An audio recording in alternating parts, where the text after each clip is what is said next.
जय गुरुजी, शुक्राना गुरुजी, अनंतम अनंतम शुक्राना गुरुजी। गुरुजी महाराज जी के श्री चरणों में कोटि कोटि प्रणाम और गुरुजी की प्यारी सभी संगत को जय गुरुजी। संगत जी, कभी कभी जीवन में कुछ ऐसे पल आते हैं जब इंसान को लगता है कि अब कोई रास्ता नहीं बचा, सब दरवाजे बंद हो गए हैं और उसी समय बिना आवाज दिए, बिना अपना अस्तित्व जताए कोई अदृश्य शक्ति उसके जीवन में काम करना शुरू कर देती है। गुरुजी महाराज जी की कृपा भी कुछ ऐसी ही है। वो कृपा शोर नहीं करती लेकिन जीवन बदल देती है। वो चमत्कार दिखाने नहीं आते बल्कि असंभव को संभव बना देते हैं। कहते हैं संसार में बहुत लोग साथ चलते हैं लेकिन कुछ कदमों के बाद छूट जाते हैं, पर गुरुजी महाराज जी का साथ ऐसा है जो दिखाई चाहे ना दे लेकिन हर मोड़ पर महसूस होता है, कभी सुरक्षा बनकर, कभी सहारा बनकर और कभी हिम्मत बनकर। गुरुजी महाराज जी की एक विशेषता ये रही कि उन्होंने केवल परिस्थितियां नहीं बदली, उन्होंने मन बदल दिया, डर को विश्वास में बदला, बेचैनी को शांति में बदला और जहां उम्मीद खत्म होती दिखाई दी वहां से कृपा का नया अध्याय शुरू कर दिया। उनकी रहमत का हिसाब नहीं लगाया जा सकता, उनका देने का तरीका दुनिया जैसा नहीं होता। कई बार इंसान कुछ और मांगता है और गुरुजी उससे कई बड़ा दे देते हैं।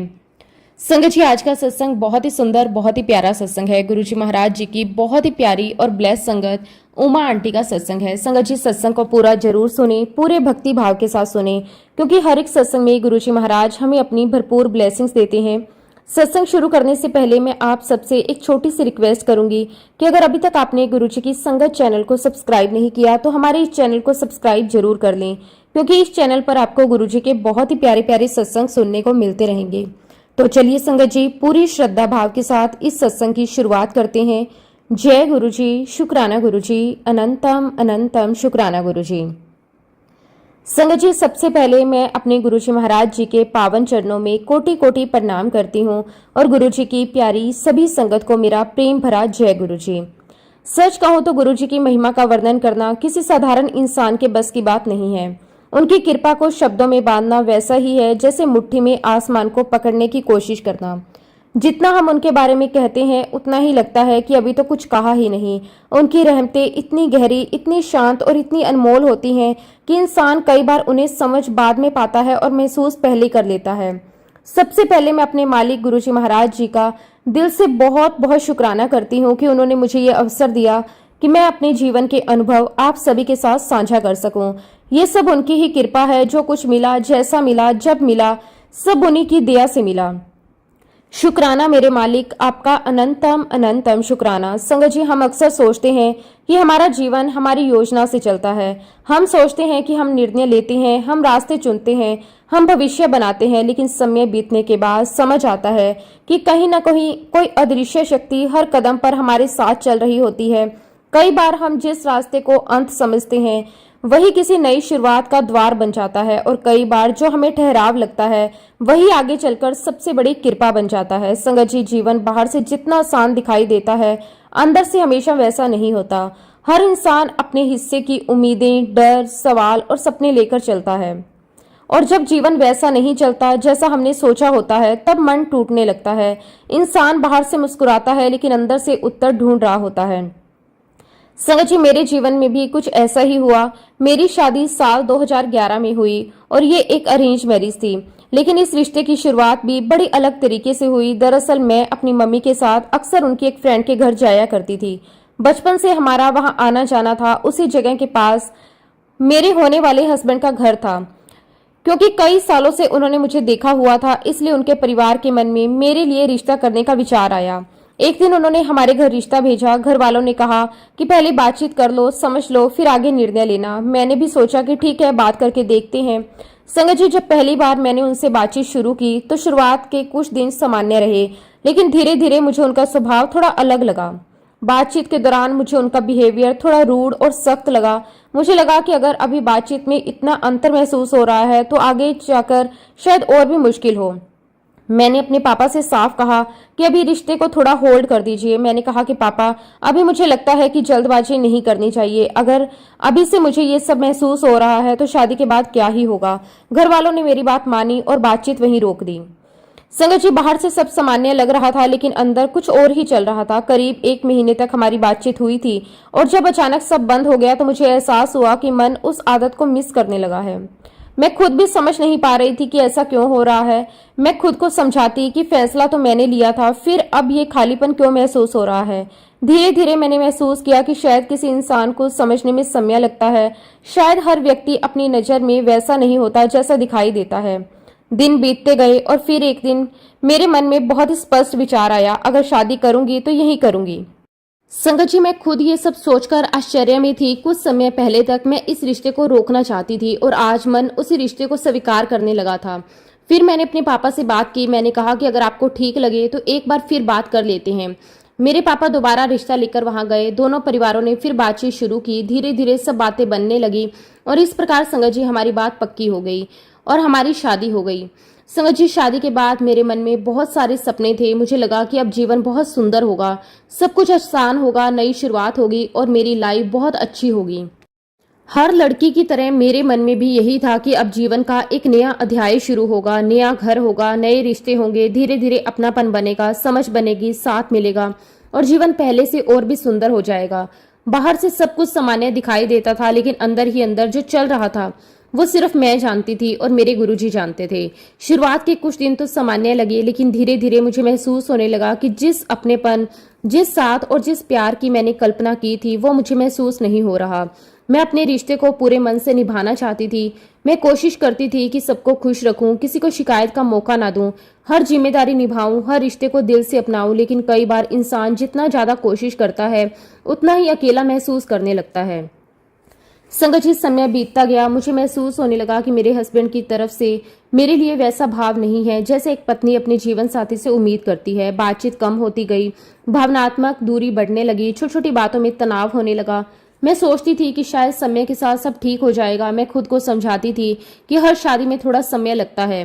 लेकिन संगत जी, धीरे धीरे हालात बदलने की बजाय और मुश्किल होते चले गए। मैं सुबह उठती तो मन भारी होता, रात को सोती तो आंखों में आंसू होते। घर में लोगों के बीच रहकर भी अंदर से अकेलापन महसूस होने लगा। कई बार ऐसा लगता था कि मैं बोल तो रही हूँ लेकिन कोई सुन नहीं रहा, मैं मुस्कुरा रही हूँ लेकिन कोई समझ नहीं रहा।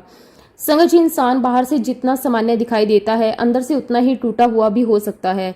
मैंने अपने रिश्ते को बचाने की बहुत कोशिश की। कई बार खुद को बदला, कई बार अपनी पसंद छोड़ी, कई बार चुप रहना सीखा, कई बार खुद को गलत मानकर माफी भी मांगी। मैंने यही सोचा कि अगर मैं और अच्छा करूं तो शायद सब ठीक हो जाएगा। लेकिन कई बार जीवन में ऐसा समय आता है जब इंसान अपनी पूरी ताकत लगा देता है और फिर भी चीजें उसके हाथ से निकल जाती हैं। धीरे धीरे मेरे जीवन में भी ऐसा समय आ गया जब मुझे लगने लगा कि मैं अंदर से टूट रही हूँ। संगत जी, कई रातें ऐसी थी जब मैं बिना सोए सुबह कर देती। कभी कभी रोते रोते आंख लग जाती और कभी सिर्फ छत को देखते हुए सोचती रहती कि आखिर मेरी गलती क्या है। कई बार मन में सवाल आते थे कि क्या जीवन हमेशा ऐसा ही रहेगा, क्या कभी मेरे हिस्से में भी शांति आएगी। और फिर संगत जी, मुश्किलें इतनी बढ़ने लगी कि मुझे अपने अंदर से जीने की इच्छा भी कम होती महसूस होने लगी। मैं किसी से खुलकर बात नहीं करती थी, बाहर से सामान्य रहती लेकिन अंदर बहुत कुछ चल रहा था। एक समय ऐसा भी आया जब मैं इतनी ज्यादा टूट चुकी थी कि मैंने अपने जीवन को खत्म करने तक का सोच लिया था। आज जब पीछे मुड़कर देखती हूँ तो लगता है वो समय कितना अंधेरा था। संगत जी, इंसान जब बहुत ज्यादा दर्द में होता है तो उसे रास्ते दिखना भी बंद हो जाते हैं और उस समय मेरे हस्बैंड और उनके घर वालों की तरफ से भी मेरे लिए व्यवहार बहुत ही कठिन होता चला गया। बातों में कठोरता आने लगी, हालात ऐसे होने लगे कि मैं खुद को बिल्कुल अकेला महसूस करने लगी। लेकिन शायद संगत जी, जब इंसान को लगता है कि अब सब खत्म हो गया, तभी कहीं ना कहीं ऊपर वाला उसके लिए कोई नया रास्ता बना रहा होता है। अब क्योंकि संगत जी मेरा एक फ्रेंड था और उसे मेरी स्थिति के बारे में काफी कुछ पता था। उसने मेरे चेहरे की मुस्कान के पीछे छुपी हुई तकलीफ देखी थी। उसे पता था कि मैं कितना संघर्ष कर रही हूँ। उसे ये भी पता था कि मैं अंदर से कितनी टूटी हुई हूँ। वो कई बार मुझे समझाता, हिम्मत देता, कहता कि सब ठीक होगा। फिर संगत जी 2022 में उसने मुझसे मेरी जन्म पत्रिका मांगी। अब क्योंकि संगत जी मेरे फ्रेंड ने मेरी कई जगह जन्म पत्रिका दिखाई लेकिन कोई बात नहीं बन रही थी।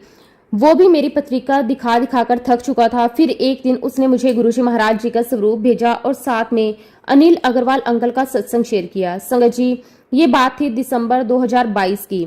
मेरे फ्रेंड ने जब गुरुजी का स्वरूप भेजा तो मुझे उसने कहा कि गुरुजी हैं और तुम अपने मन की सारी बातें गुरुजी से करो, गुरुजी सारी बातें सुनते हैं।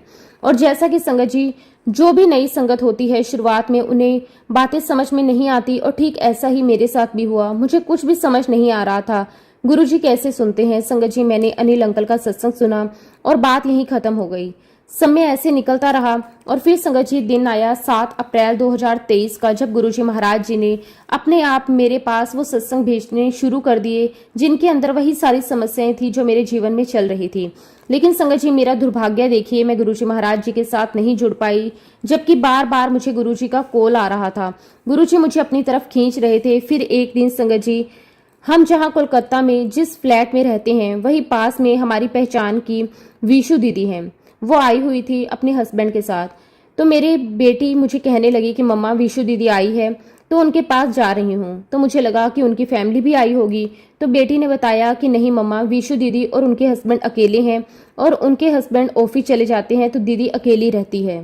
अब क्योंकि संगत जी मैं अकेले नहीं रह सकती थी, इसलिए मुझे ये बात बहुत अजीब लगती थी। मेरे मन में बार बार यही सवाल आता था कि लोग कैसे अकेले रह जाते हैं, क्या उन्हें डर नहीं लगता।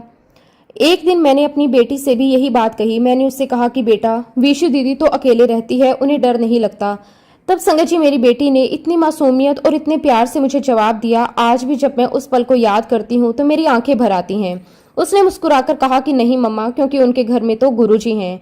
उस समय मैंने उसकी बात को बस एक बच्चे की प्यारी सी बात समझकर सुन लिया, लेकिन आज सोचती हूँ तो लगता है शायद उस छोटी सी बच्ची के मुंह से गुरुजी ही मुझे कोई संकेत दे रहे थे। संगत जी, उस समय मुझे बिल्कुल भी अंदाजा नहीं था कि बच्चों के मन कितने साफ होते हैं और कई बार गुरुजी उन्हीं के जरिए हमें संदेश दे देते हैं। मेरी बेटी अक्सर ऐसी बातें कर दिया करती थी जिन्हें मैं उस समय सामान्य समझकर टाल देती थी, लेकिन आज जब पीछे मुड़कर देखती हूँ तो लगता है हर छोटी छोटी बात में कहीं ना कहीं गुरुजी का इशारा छुपा हुआ था। ऐसा लगता है जैसे गुरुजी मुझे बहुत पहले से अपने पास बुलाना चाह रहे थे, मुझे अपने चरणों से जोड़ना चाह रहे थे, लेकिन मैं अपनी रोजमर्रा की जिंदगी, अपनी सोच, अपनी समझ में इतनी उलझी हुई थी कि उन संकेतों को पहचान ही नहीं पा रही थी। कई बार ऐसा भी होता था कि अचानक कहीं गुरुजी का नाम सुनने को मिल जाता, कभी किसी के फोन में फोटो दिख जाती, कभी किसी की बातों में उनका जिक्र आ जाता, लेकिन मैं उन सबको संयोग समझकर आगे बढ़ जाती। आज लगता है तो शायद वो कोइंसिडेंस नहीं था, वो तो बुलावा था। गुरुजी बार बार मुझे अपने पास आने का रास्ता दिखा रहे थे और मैं हर बार उस रास्ते को देखकर भी पहचान नहीं पा रही थी। खैर संगत जी, जिंदगी अपने तरीके से आगे बढ़ती रही। दिन बीतते गए, महीने गुजरते गए और देखते ही देखते साल 2024 आ गया। मुझे बिल्कुल नहीं पता था कि ये साल मेरे जीवन में इतना बड़ा बदलाव लेकर आने वाला है। एक दिन मैं ऐसे ही मोबाइल चला रही थी, अचानक मेरे फेसबुक पर गुरुजी का एक सत्संग सामने आया। पहले तो मैंने सामान्य तरीके से ही वीडियो चलाया, लेकिन जैसे मैं उसे देखती गई मेरे अंदर कुछ अलग सा महसूस होने लगा। मैंने पहली बार ध्यान से देखा कि सत्संग में लोग बैठे हैं, शांति है, प्रेम है, वहां लंगर प्रसाद भी मिलता है, और उस समय मेरे मन में एक अलग ही भावना आई। फिर अचानक मेरी नजर गुरुजी के स्वरूप पर गई और जैसे ही मैंने उनका स्वरूप देखा मैं एकदम रुक गई। मुझे तुरंत कुछ याद आया। मैंने सोचा, अरे ये तो वही फोटो है जो पहले मेरे एक फ्रेंड ने मुझे भेजी थी। उस पल मुझे जैसे अंदर से झटका सा लगा। मैंने तुरंत पुराने दिनों को याद करना शुरू किया। मेरे फ्रेंड ने मुझे उस समय सिर्फ फोटो ही नहीं भेजी थी, बल्कि एक बात भी कही थी। उन्होंने कहा था, जब भी तुम अपने ससुराल जाओ या मायके जाओ, जहाँ कहीं आसपास गुरुजी का सत्संग हो तो एक बार जरूर जाना। लेकिन संगत जी, इंसान कई बार सोचता है कि अभी समय है, बाद में चले जाएंगे, फिर कभी देखेंगे। मैंने भी वही किया। मैंने उस बात को गंभीरता से नहीं लिया। आज जब सोचती हूँ तो लगता है कि गुरुजी कितनी बार मुझे अपने पास बुला रहे थे, कितनी बार रास्ता दिखा रहे थे, लेकिन शायद उस समय मेरी समझ वहां तक नहीं पहुंची। संगत जी, मेरा दुर्भाग्य देखिए कि गुरुजी बार बार मुझे अपने साथ जोड़ना चाह रहे थे, लेकिन शायद मेरे कर्मों की यात्रा अभी बाकी थी। शायद अभी मुझे कुछ और अनुभवों से गुजरना था। शायद अभी मुझे जीवन के कुछ ऐसे मोड़ देखने थे जिनके बाद ही मैं गुरुजी के चरणों का अर्थ समझ पाती। और हमारे गुरुजी महाराज, वो तो सब जानते हैं, उन्हें पता होता है किसके जीवन में कब क्या होने वाला है। इंसान तो बस वर्तमान देखता है, लेकिन गुरुजी समय के उस पार भी देखते हैं। आज मुझे लगता है कि शायद उन्हें पहले से पता था मेरे जीवन में एक बहुत बड़ा तूफान आने वाला है। फिर संगत जी, वो दिन आया 24 जनवरी 2024। ये तारीख मेरे जीवन में हमेशा के लिए लिख गई। उस दिन सब कुछ बिल्कुल सामान्य था। किसी को अंदाजा नहीं था कि कुछ ही पलों में मेरी पूरी जिंदगी बदल जाएगी। अचानक मेरी बेटी 5th मंजिल से गिर गई। संगत जी, उस एक पल में जैसे सब कुछ रुक गया। मुझे आज भी याद है कि उस समय मेरे हाथ कांपने लगे, मेरा शरीर सुन्न हो गया। मुझे कुछ समझ ही नहीं आ रहा था कि क्या करूं। ऐसा लग रहा था जैसे जो हो रहा है वो सच नहीं हो सकता। मैं बार बार खुद से कह रही थी कि नहीं, ऐसा नहीं हो सकता। जब ये हादसा हुआ तब मैं और मेरे हस्बैंड दोनों घर पर ही थे। उस समय जो घबराहट थी उसे शब्दों में बताना बहुत मुश्किल है। हम दोनों बिना कुछ सोचे बिना कुछ समझे तुरंत अपनी बेटी को लेकर हॉस्पिटल की तरफ दौड़े। संगत जी, रास्ते भर मेरी हालत ऐसी थी कि मुझे कुछ भी समझ नहीं आ रहा था। मैं अंदर से टूट चुकी थी, लेकिन फिर भी मन किसी सहारे को पकड़ना चाहता था। मैं साईं बाबा को मानती हूँ, इसलिए पूरे रास्ते में लगातार ओम साईं राम का जाप करती रही। और संगत जी, मेरी बेटी वो पूरे रास्ते जय श्री राम बोलती रही। आज भी जब मैं उस पल को याद करती हूँ तो लगता है उस छोटी सी बच्ची की आवाज मेरे कानों में गूंज रही है। हॉस्पिटल पहुंचने के बाद हर सेकंड एक युग जैसा हो रहा था। हम उम्मीद और डर के बीच खड़े थे। मन बार बार यही कह रहा था कि सब ठीक हो जाएगा, सब ठीक हो जाएगा। लेकिन संगत जी, हॉस्पिटल पहुंचने के थोड़े समय बाद मेरी बेटी गुरुजी महाराज जी के श्री चरणों में चली गई। उस पल क्या हुआ उसे शब्दों में बताना आसान नहीं है। आप समझ सकते होंगे संगत जी कि एक माँ और एक पिता पर क्या बीतती है। मेरे लिए तो जैसे सब कुछ खत्म हो गया। मुझे ऐसा लग रहा था जैसे मेरी पूरी दुनिया उजड़ गई। घर वही था, लोग वही थे, लेकिन सब बदल गया था। दिन और रात का फर्क खत्म हो गया था। बस हर समय अपनी बेटी की याद आती थी। उसकी आवाज, उसकी बातें, उसकी हंसी, उसकी हर छोटी चीज मुझे याद आती रहती थी। मैं दिन रात रोती रहती थी। मुझे कुछ समझ नहीं आता था कि आगे कैसे जीना है। मैं अपने आप को संभाल ही नहीं पा रही थी। लेकिन मुझे नहीं पता था, जब इंसान अपनी जिंदगी के सबसे अंधेरे दौर से गुजर रहा होता है तब भी गुरुजी उसे अकेला नहीं छोड़ते। उस समय मुझे लगता था कि मैं टूट चुकी हूँ, मैं खत्म हो चुकी हूँ, मैं अब पहले जैसी कभी नहीं हो पाऊंगी। लेकिन आज जब पीछे मुड़कर देखती हूँ तो महसूस होता है कि जब मैं खुद को संभाल नहीं पा रही थी तब भी गुरुजी मुझे संभाल रहे थे। मैं गिर रही थी लेकिन उन्होंने मुझे गिरने नहीं दिया। मैं टूट रही थी लेकिन उन्होंने मुझे बिखरने नहीं दिया। धीरे धीरे समय बीतने लगा। शुरुआत के दिन तो ऐसे थे कि मुझे कुछ समझ ही नहीं आता था। सुबह होती थी तो लगता था रात क्यों खत्म हुई, और रात आती थी तो लगता था ये रात कैसे कटेगी। हर जगह बस मेरी बेटी की याद रहती थी। उसका कमरा, उसकी चीजें, उसकी आवाज, उसके कपड़े, उसकी हंसी, सब कुछ मुझे भीतर तक तोड़ देता था। लेकिन संगत जी, समय के साथ एक बहुत अजीब चीज मैंने महसूस करनी शुरू की। दर्द तो उतना ही था, बेटी की कमी भी उतनी ही थी, लेकिन उसके बावजूद मैं धीरे धीरे खड़ी होने लगी थी। पहले जहाँ मैं हर समय रोती रहती थी वहीं अब कभी कभी थोड़ी देर शांत बैठ पाती थी। पहले जहाँ किसी से बात नहीं कर पाती थी अब लोगों से मिलने लगी थी। ये सब मेरे अपने बस की बात नहीं थी। आज भी संगत जी, जो भी लोग मुझे पहले से जानते हैं, जिन्होंने मेरी वो हालत देखी थी, वो मुझसे मिलकर हैरान हो जाते हैं। कई बार मुझसे कहते हैं, हमने तुम्हें उस समय देखा था, हमें लगा था कि तुम खुद को कभी संभाल नहीं पाओगी, लेकिन आज तुम कितनी बदल गई हो, तुम पहले से कितनी शांत हो गई हो। और मैं अंदर ही अंदर ये सोचती थी कि ये मेरी ताकत नहीं है, ये गुरुजी महाराज जी की कृपा है। क्योंकि संगत जी, सच बताऊं तो एक माँ अपनी बेटी को भूलकर आगे नहीं बढ़ती। वो बस जीना सीखती है। दर्द वही रहता है लेकिन उसके साथ जीने की शक्ति आ जाती है, और वो शक्ति मुझे गुरुजी ने दी। कुछ समय बाद मैं अपने मम्मी पापा के यहाँ जमशेदपुर गई। उस समय मेरे मन बहुत भारी था। बाहर से मैं सामान्य दिखने की कोशिश करती थी लेकिन अंदर बहुत सारे सवाल थे। मैं हर समय यही सोचती रहती थी, ऐसा मेरे साथ ही क्यों हुआ। मेरी बेटी कहाँ होगी, क्या वो ठीक होगी, क्या वो मुझे देखती होगी, क्या वो खुश होगी। संगत जी, जमशेदपुर में मैं अक्सर अपने पापा के साथ भगवान श्री कृष्ण के मंदिर जाया करती थी। वहां का वातावरण बहुत शांत था। मंदिर में जाते ही मन थोड़ा स्थिर हो जाता था। मैं वहां बैठकर भगवान से बातें करती थी। कई बार आंखें बंद करके बस यही पूछती रहती, भगवान ऐसा क्यों हुआ, मैंने ऐसा क्या किया था, मेरी बेटी कहाँ है, क्या वो ठीक है, क्या वो मुझे याद करती होगी, क्या वो खुश है। संगत जी, उस समय मेरे पास सवाल बहुत थे लेकिन जवाब कोई नहीं था। मैं मंदिर में बैठी रहती, भगवान को देखती रहती और कई बार बिना कुछ बोले रोती रहती। मुझे लगता था कि शायद भगवान किसी दिन मुझे कोई संकेत देंगे। शायद वही समय था जब मेरे जीवन में एक और मोड़ आने वाला था। संगत जी, मेरी बेटी की एक बहुत ही अच्छी फ्रेंड है। दोनों साथ में बहुत समय बिताती थी। बाद में उसका परिवार जर्मनी शिफ्ट हो गया। एक दिन उसकी मम्मी से मेरी बात हुई। उन्होंने मुझसे बहुत प्यार से कहा, आप हमारे गुरुजी को फॉलो करो। मैंने उनसे पूछा, कौन गुरुजी? तब संगत जी, उन्होंने मुझे गुरुजी का स्वरूप भेजा और जैसे ही मैंने वो स्वरूप देखा मैं कुछ पल के लिए बिल्कुल शांत हो गई। मेरे मन में तुरंत एक ही बात आई, अरे ये तो वही गुरुजी हैं, वही स्वरूप, वही चेहरा जिन्हें मैं पहले भी कई बार देख चुकी थी, जो बार बार मेरे आंखों के सामने आ रहे थे। उस समय पहली बार मुझे लगा कि ये कोई कोइंसिडेंस नहीं हो सकता। मैं सोचने लगी, अगर कोई चीज बार बार मेरे सामने आ रही है तो शायद उसमें कोई कारण है। शायद गुरुजी सच में मुझे अपने पास बुला रहे हैं। शायद मैं ही देर कर रही थी। शायद अब समय आ गया है। उस दिन मैंने मन में निश्चय कर लिया कि अब मैं गुरुजी के दर्शन करने जरूर जाऊंगी, चाहे कुछ भी हो जाए। अब मैं इस बुलावे को अनदेखा नहीं करूंगी। अब मैं समझना चाहती थी कि आखिर क्यों बार बार मुझे इसी दिशा में ले जाया जा रहा है। क्योंकि संगत जी, मैं उस समय जमशेदपुर में थी, तो वही मेरा संपर्क सुचित्रा आंटी के साथ हुआ। उन्होंने मुझसे बहुत ही अपनेपन से बात की, उन्होंने मुझे समझाया, उन्होंने मुझे गुरुजी के बारे में बताया। फिर एक दिन आंटी मुझे एक और संगत आंटी के घर लेकर गई। संगत जी, जैसे ही मैं वहां पहुंची, मैंने देखा कि घर में गुरुजी महाराज जी का दरबार सजा हुआ था। वो माहौल मेरे लिए बिल्कुल नया था। घर में शांति थी, एक अलग ही खुशबू थी। सभी लोग बहुत प्रेम से बैठे थे।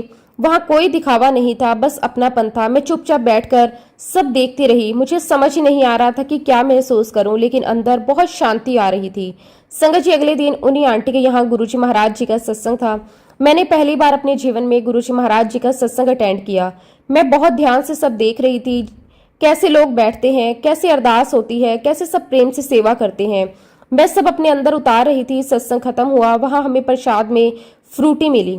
संगत जी, जैसे ही मैंने फ्रूटी देखी, मेरी आंखें भर आई, क्योंकि फ्रूटी मेरी बेटी का बहुत ही फेवरेट ड्रिंक था। उसे फ्रूटी बहुत पसंद थी। उस पल मुझे ऐसा लगा जैसे अचानक मेरी बेटी की याद पूरे जोर से वापस आ गई। मैं कुछ बोल नहीं पाई, बस हाथ में फ्रूटी लिए बैठी रही। मैं भावुक हो गई और उस भावुकता में मैं एक बात भूल गई। मुझे नहीं पता था कि गुरुजी महाराज जी का प्रसाद वहीं ग्रहण किया जाता है। मैं वो फ्रूटी अपने साथ घर ले आई और संगत जी, कई दिनों तक मैंने उस फ्रूटी को टच भी नहीं किया।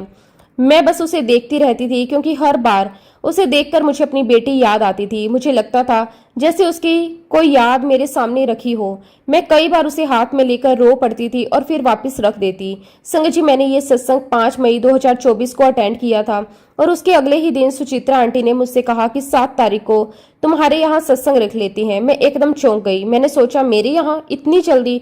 मुझे तो कुछ पता ही नहीं। मुझे नहीं मालूम सत्संग कैसे होता है, क्या तैयारी होती है, क्या करना होता है, किस तरह आयोजन करते हैं।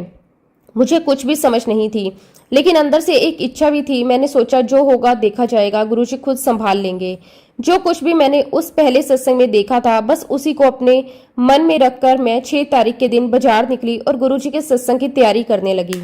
संगत जी, अब क्योंकि 7 मई 2024 को हमारे घर पर गुरुजी महाराज जी का सत्संग रखा जाना तय हो गया था, तो मेरे लिए ये सब बिल्कुल नया अनुभव था। मेरे मन में एक तरफ बहुत उत्साह था और दूसरी तरफ थोड़ी घबराहट भी थी। मैं बार बार सोच रही थी कि मुझे कुछ आता नहीं है, मुझे सत्संग की विधि नहीं पता, मुझे ये नहीं पता कि क्या तैयारी करनी होती है, क्या क्या सामान लगता है, कैसे सब होता है। लेकिन अंदर कहीं ना कहीं ये भरोसा भी था कि अगर गुरुजी ने अपने घर सत्संग रखने की कृपा की है तो वही सब करवाएंगे भी। संगत जी, फिर मैंने मन बनाकर तैयारी शुरू कर दी। मेरे मन में सबसे पहले यही भाव आया कि गुरुजी महाराज जी के लिए एक सुंदर चोला होना चाहिए। मैं बाजार गई, बहुत प्रेम से गुरुजी के चोले के लिए कपड़ा खरीदा। कपड़ा चुनते समय भी मेरे मन में यही चल रहा था, ये कोई साधारण कपड़ा नहीं है, ये मेरे गुरुजी के लिए है। मैं बहुत ही प्रेम और भाव से कपड़ा लेकर सीधे अपने टेलर के पास पहुंची। अब संगत जी, समय बहुत कम था। मैंने टेलर को कहा कि मुझे ये काम जल्दी चाहिए। पहले तो वो थोड़ा नाराज हो गया। उसने कहा कि इतने कम समय में कैसे होगा, पहले से बहुत काम पड़ा है। लेकिन मैं बार बार उससे विनती करती रही। मैंने उससे कहा कि ये मेरे लिए बहुत जरूरी है। अंदर से मुझे विश्वास था कि गुरुजी अपना काम खुद करवा लेंगे। और संगत जी, सच में वही हुआ। जो काम सामान्य रूप से जल्दी होना मुश्किल लग रहा था, वो थोड़ी ही देर में पूरा हो गया। गुरुजी महाराज जी के आशीर्वाद से चोला सिलकर तैयार हो गया। जब मैंने वो चोला अपने हाथ में लिया तो मेरे मन में बहुत खुशी हुई। ऐसा लगा जैसे गुरुजी ने मेरी छोटी सी सेवा स्वीकार कर ली। धीरे धीरे सारी तैयारी पूरी होने लगी। घर की सफाई, जहां दरबार सजना था वहां तैयारी हुई, प्रसाद की व्यवस्था हुई। सब कुछ बहुत ही साधारण था, लेकिन उसमें भाव बहुत था। और संगत जी, फिर वो दिन आया 7 मई 2024, जिस दिन पहली बार मेरे घर गुरुजी महाराज जी का सत्संग होना था। संगत जी, उस दिन बहुत ज्यादा गर्मी थी। मौसम इतना गर्म था कि लग रहा था लोग परेशान हो जाएंगे। मेरे मन में एक पल को ये भी आया कि इतनी गर्मी में सबको असुविधा होगी। लेकिन सत्संग शुरू होने के थोड़ी देर बाद कुछ ऐसा हुआ जिसने मेरे मन को छू लिया। धीरे धीरे मौसम बदलने लगा, हवा चलने लगी। जो गर्मी कुछ देर पहले बहुत ज्यादा लग रही थी वो कम होने लगी।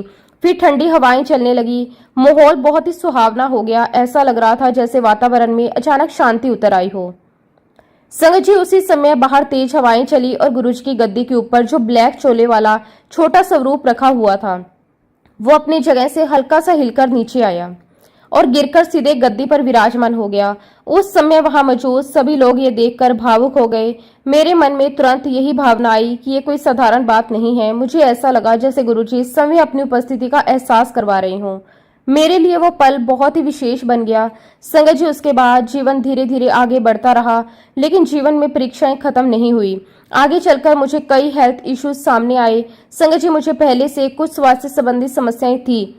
मेरे ब्रेस्ट में फाइब्रोसिस बताया गया था और साथ ही मुझे एंटीमेट्रोसिस की समस्या भी थी। उस समय मैं कोलकाता में थी। मैंने डॉक्टर को दिखाया, काफी जांचें हुई और डॉक्टर ने मुझे बताया कि मेरे दोनों ब्रेस्ट में फाइब्रोसिस हैं।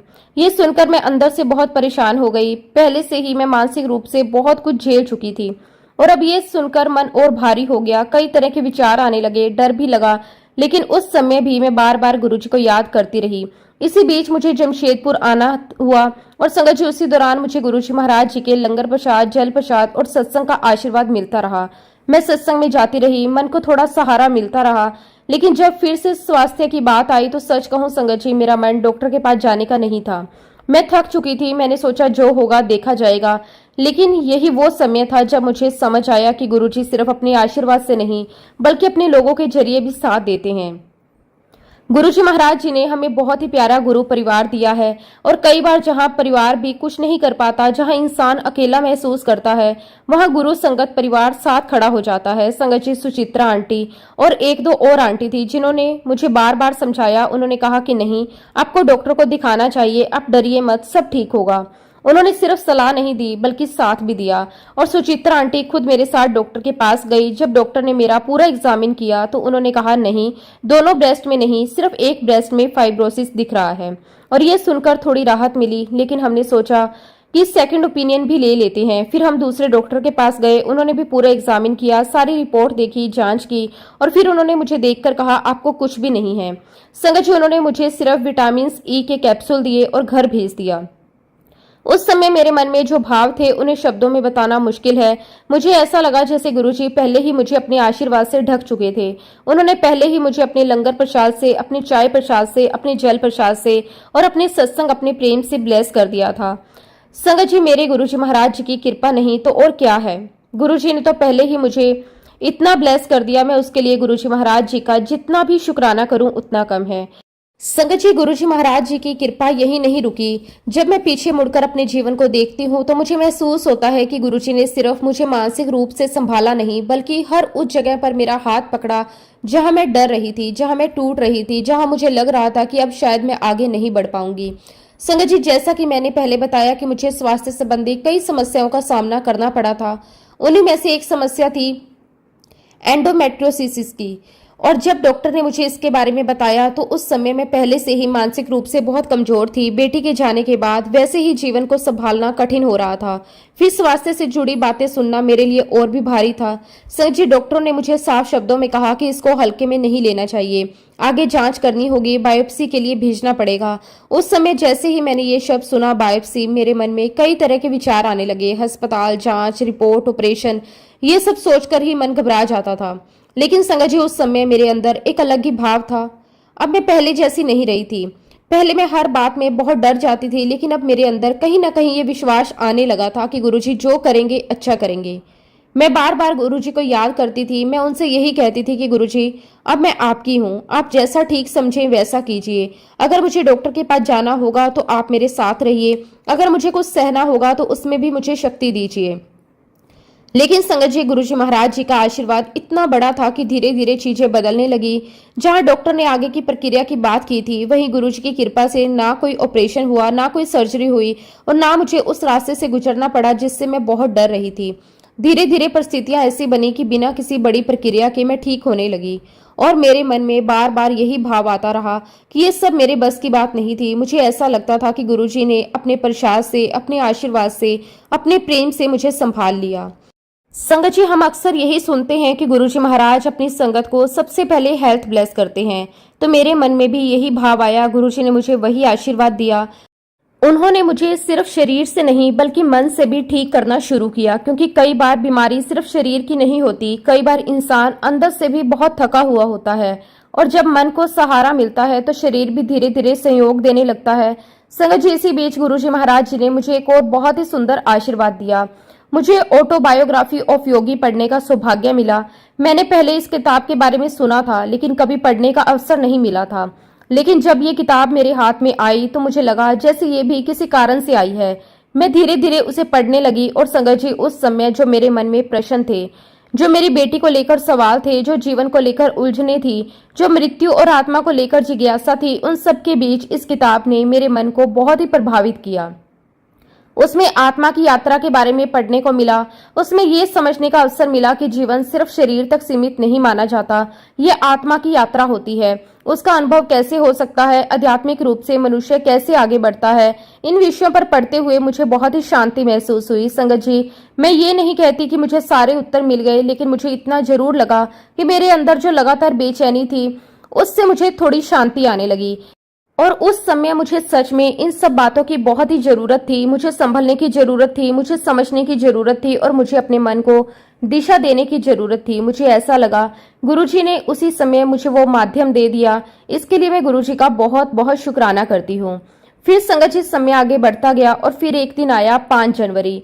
ये दिन मेरे लिए भावनात्मक रूप से बहुत ही इम्पोर्टेंट होता है, क्योंकि इसी दिन मेरी मम्मी की बरसी होती है। ऐसे दिन पर मन पहले से ही थोड़ा भारी रहता है, यादें आती हैं, पुराने पल सामने आने लगते हैं। और उसी दिन मुझे एक सत्संग का इनविटेशन आया। अब संगत जी, मैं बहुत ही असमंजस में थी। मन में विचार चल रहे थे, जाऊं या ना जाऊं, घर पर रहूं, मम्मी को याद करूं या सत्संग में जाऊं। मैं निर्णय नहीं ले पा रही थी। उसी दिन सुबह के समय ऐसे ही मोबाइल देखते हुए अचानक एक सत्संग मेरे सामने आ गया। वो सिंगला आंटी का सत्संग था। मैंने बिना किसी योजना के उसे सुनना शुरू किया। उसमें सिंगला आंटी एक अनुभव बता रही थी। वो बता रही थी कि एक सत्संग में उन्हें आलू की सब्जी की सेवा मिली थी। संगत जी, पता नहीं क्यों वो बात सीधे मेरे मन में उतर गई। कोई विशेष कारण नहीं था, लेकिन मेरे अंदर अचानक एक भावना आई। मुझे लगा क्या पता गुरुजी मुझे भी किसी सेवा के लिए बुला रहे हों। और पता नहीं क्यों मेरे मन में खास तौर पर आलू की सब्जी की सेवा का विचार बार बार आने लगा। मैं खुद भी समझ नहीं पा रही थी कि ऐसा क्यों महसूस हो रहा है, लेकिन मन में बहुत स्पष्ट भाव आ रहा था। और फिर संगत जी, मैंने ज्यादा नहीं सोचा। मैंने एक आंटी को फोन किया और उनसे कहा, जिन आंटी के यहाँ पर सत्संग है, प्लीज आप उनसे पूछकर बताइए क्या लंगर में आलू की सब्जी की कोई सेवा है। क्योंकि संगत जी, वो ठंड का समय था। मौसम ऐसा था कि सामान्य रूप से हर घर में सर्दियों के हिसाब से ही भोजन की तैयारी होती है। इसलिए जब मैंने उस आंटी से बात की और उनसे अपनी बात कही तो पहले उन्हें भी मेरी बात थोड़ी अलग लगी। उन्होंने मुझसे कहा कि आंटी, अभी तो ठंड का मौसम है, जहां तक मेरा अंदाजा है वहां तो मक्की की रोटी और सरसों का साग बनने वाला होगा। आलू की सब्जी का तो कोई सीन नहीं लगता। उनकी बात सुनकर मैं कुछ देर शांत हो गई, क्योंकि सच में बात भी वैसी ही लग रही थी। मैं खुद भी सोचने लगी, शायद मैंने ज्यादा ही सोच लिया, शायद ये सिर्फ मेरे मन का विचार था। लेकिन फिर भी पता नहीं क्यों अंदर से एक भावना बार बार आ रही थी, एक बार पूछ लेना चाहिए। कई बार ऐसा होता है संगत जी कि हम खुद नहीं समझ पाते कि कोई विचार हमारे मन में इतनी मजबूती से क्यों आ रहा है। मन कहता है छोड़ो, लेकिन भीतर कुछ कहता है कि नहीं, एक बार देखो। और उसी भावना से आंटी ने होस्ट आंटी को फोन किया। उन्होंने सामान्य तरीके से पूछा, सत्संग में लंगर की क्या सेवा रखी गई है।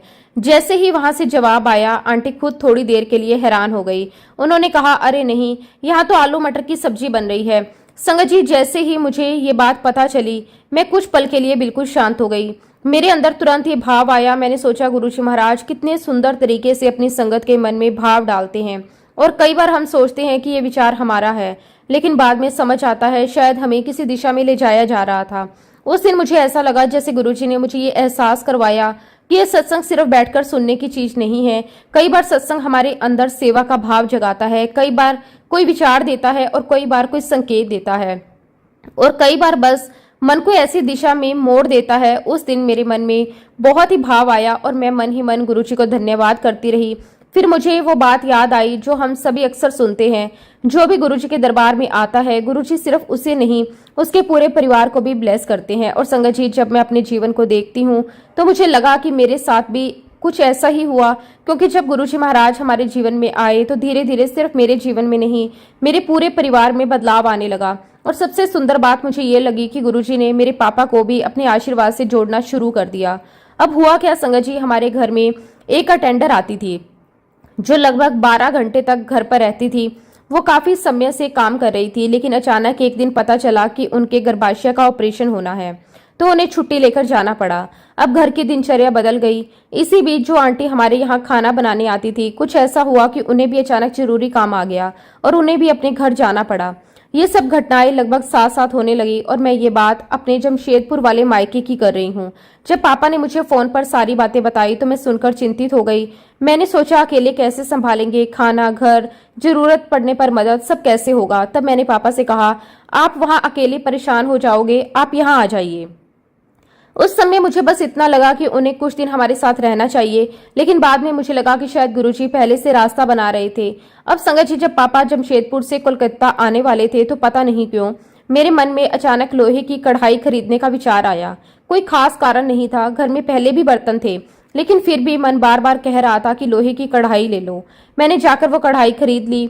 उस समय मुझे खुद भी नहीं पता था कि मैंने ऐसा क्यों किया। मैंने सोचा शायद सामान्य काम होगा, लेकिन बाद में मुझे लगा कि जैसे हर चीज का अपना समय होता है।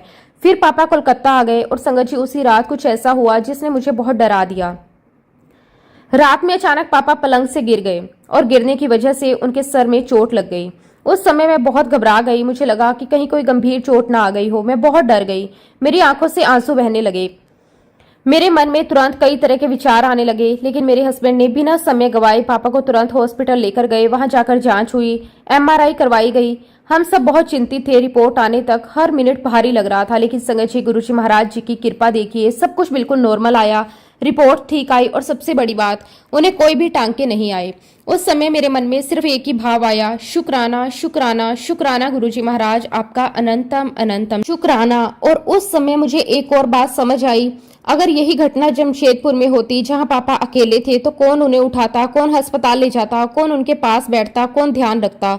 तब मेरे मन में यही भाव आया, शायद इसी कारण गुरुजी ने पहले ही उनका स्थान परिवर्तित कर दिया, उन्हें हमारे पास भेज दिया, लेकिन जरूरत के समय वो अकेले ना रहे। सच में संगत जी, कई बार बाद में समझ आता है कि जो बदलाव हमें अचानक लगते हैं उनके पीछे भी कोई ना कोई व्यवस्था पहले से बन रही होती है।